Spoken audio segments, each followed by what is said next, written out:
طلابي إذا اجتني اسقاط خارجية شلون راح اتعامل وياها؟ انتبهوا وياي شوية. أول كلمة عندي هنا اللي هي المانداتوري. مانداتوري إلزامي أو إجباري، هاي تجيني مع المؤهل في اللغة الإنجليزية، لابد إنه يكون إجباري على مود تدرس في إنجلترا. A qualification in English is mandatory if you want to study in England. إذن هذه الإسقاطة هي جواب للنقطة رقم 4. تمام.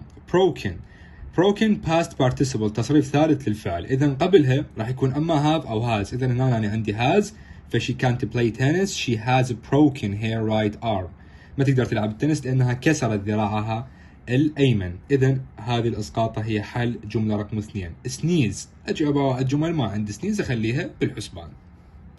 librarian اللي هو المكتبي، تمام، أو أمين المكتبة، موظف المكتبة، أكيد راح تجيني ويا مكاتب وكتب.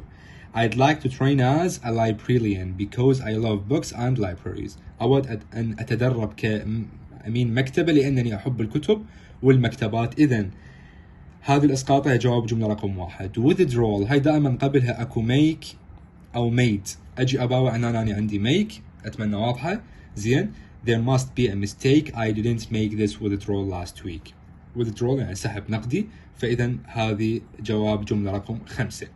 زين شباب، أجي أباوع سويتها أنا حليت هاي الجملة وحليت هاي الجملة وحليت هاي وحليت هاي، بقت عندي بس جملة رقم ايش قد؟ جملة رقم 3. زين، وعندي كم اسقاطة؟ عندي sneeze وعندي directions. هسه هاي أنا ما أعرفها، هاي بوقتها اجت جديدة للطلاب ب 2023 ما عرفوها، وصدق هي ما جاية قبل الوزاري نهائيا.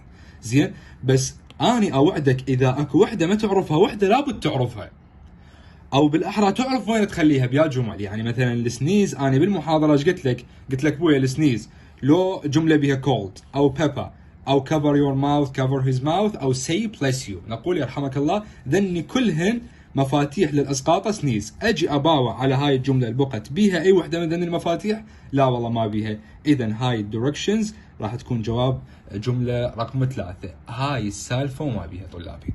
خاف تواجهكم فد سؤال خارجي، فاذا بقت عندكم كلمتين انا انطيك جارنتي انه انت حتعرف وحده ووحده ما راح تعرفها، نزلها بالفراغ. كل التوفيق.